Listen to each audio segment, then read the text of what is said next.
Apa itu landasan bimbingan dan konseling?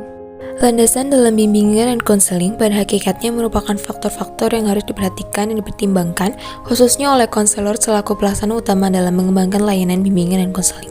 Ibarat sebuah bangunan, untuk dapat berdiri tegak dan kokoh, tentu membutuhkan fondasi yang kuat dan tahan lama.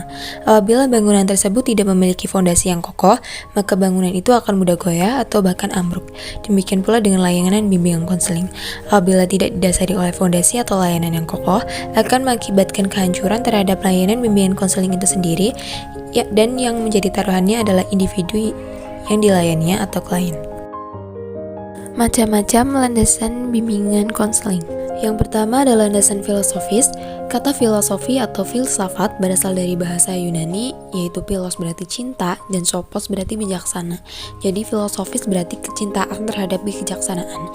Landasan filosofis merupakan landasan yang dapat memberikan arahan dan pemahaman khususnya bagi konselor dalam melaksanakan setiap kegiatan bimbingan dan konseling yang lebih bisa dipertanggungjawabkan secara logis, etis maupun estetik. Yang A ada hakikat manusia. Manusia adalah makhluk rasional yang mampu berpikir dan mempergunakan ilmu untuk meningkatkan perkembangan dirinya. Lalu ada B, tujuan dan tugas kehidupan. Itu ada spiritualitas, pengaturan diri, bekerja, persahabatan, dan cinta.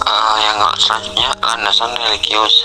Dalam landasan religius, bimbingan dan konseling diperlukan penekanan pada 3 hal pokok, yaitu yang satu, keyakinan bahwa manusia dan seluruh alam adalah makhluk Tuhan. Yang kedua, sikap yang mendorong perkembangan dan kehidupan manusia berjalan ke arah dan sesuai dengan kaidah-kaidah agamanya. Dan yang ketiga, upaya yang memungkinkan perkembangan dan serta kemasyarakatan yang sesuai dengan kaidah-kaidah agama untuk membentuk perkembangan dan pemecahan masalah individu. Psikologis.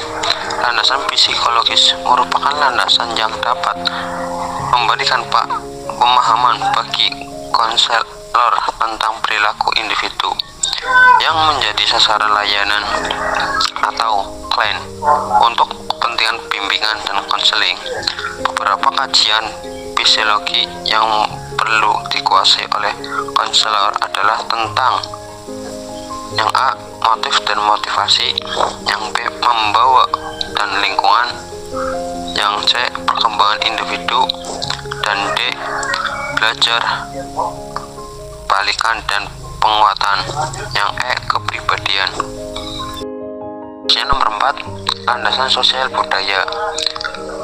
Kebudayaan akan bimbingan timbul karena terdapat faktor yang menambah rumitnya keadaan masyarakat di mana individu itu hidup. A, individu sebaiknya produk lingkungan sosial budaya. Yang B, bimbingan dan konseling antara budaya. Beberapa hipnotis yang dikemukakan Pedersen Dokan 1976 dalam Prayitno dan Irma Abni 175 tentang berbagai aspek konseling budaya, antara lain makin besar kesamaan harapan tentang tujuan konseling antara budaya pada diri konselor dan klien, maka konseling akan berhasil.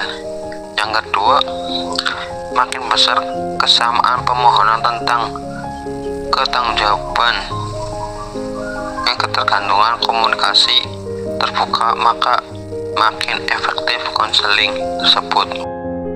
Kelima adalah landasan IMTEK. Landasan ilmiah dan teknologi membicarakan sifat keilmuan bimbingan dan konseling. Bimbingan dan konseling sebagai ilmu yang multidimensional yang menerima sumbangan besar dari ilmu-ilmu lain dan bidang teknologi, sehingga bimbingan dan konseling diharapkan semakin kokoh dan mengikuti perkembangan ilmu dan teknologi yang berkembang pesat.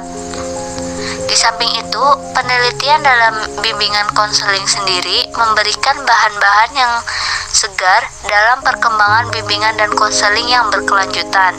Yang keenam ada landasan pedagogis.